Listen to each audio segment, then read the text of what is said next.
बहुत समय पहले की बात है। एक छोटे से राज्य विरंजन में एक बहादुर और बुद्धिमान राजकुमार रहता था। उसका नाम राजकुमार अधिराज था। अधिराज को न केवल तलवार चलाने की कला में महारत हासिल थी, बल्कि वो दिल से भी बहुत ही अच्छा दयालु था। लेकिन उसकी यही अच्छाई दुष्ट जादूगरनी त्रिशिका को पसंद नहीं आई। एक दिन जब अधिराज जंगल में एक घायल हिरन को बचा रहा था, त्रिशिका उसके सामने आ जाती है और कहती है, तू सबको बचाना चाहता है, तेरी ये अच्छाई मुझे अच्छी नहीं लगती है, इसलिए अब मैं तुझे श्राप दूंगी। अब तू कभी बड़ा नहीं हो पाएगा। लोग तुझे बच्चा समझकर नजरअंदाज करेंगे और तेरा असली चेहरा, तेरी असली पहचान सबसे छिप जाएगी।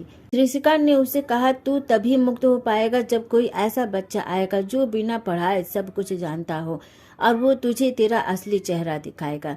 राजकुमार की उम्र वहीं की वहीं रह जाती है। उसका शरीर 10 साल का था, लेकिन उसकी आत्मा समय के साथ बूढ़ी होने लगी थी।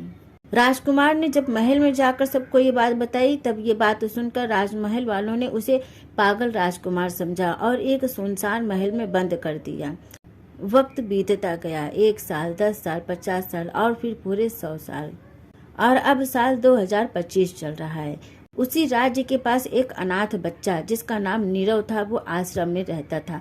नीरव बहुत ही अजीब था। उसने कभी कोई किताब नहीं पढ़ी थी, कोई स्कूल नहीं गया था, फिर भी उसे हर चीज अपने आप आने लगी थी। वो बिना छुए चीजों को हिला सकता था, आंखें बंद करके रंग देख सकता था, और सबसे जरूरी बात, उसे सपने में एक कांच की दीवारों वाला महल दिखता था जिसमें एक बच्चा बैठा रहता था। एक दिन नीरव ने अपने गुरुजी से पूछा, क्या ये महल असली है?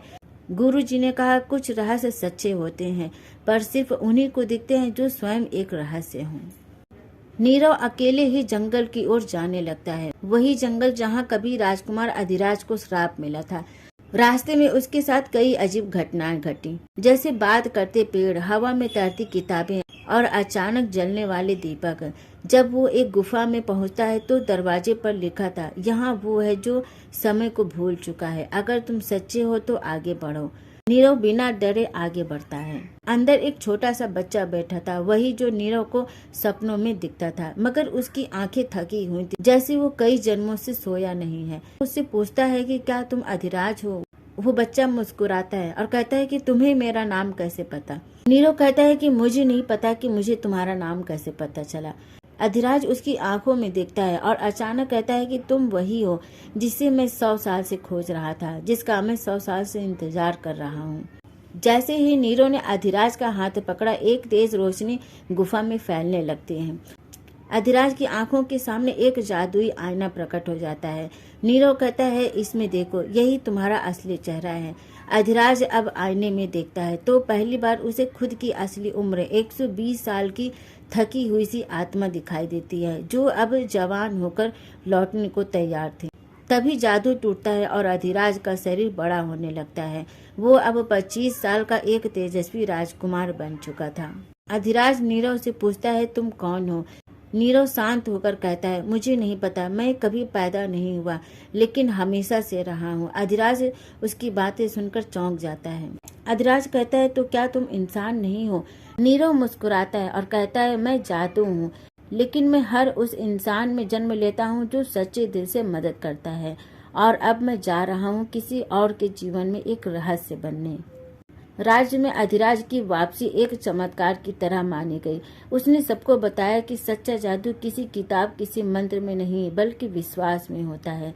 लेकिन कोई नहीं जान पाया कि नीरव कौन था, ना वो कभी वापस आया। कभी कभी जंगल में किसी बच्चे के कदमों की आहट सुनाई देती है और दूर से आती आवाज गूंजती है, मैं रहस्य हूँ पर उत्तर भी हूँ।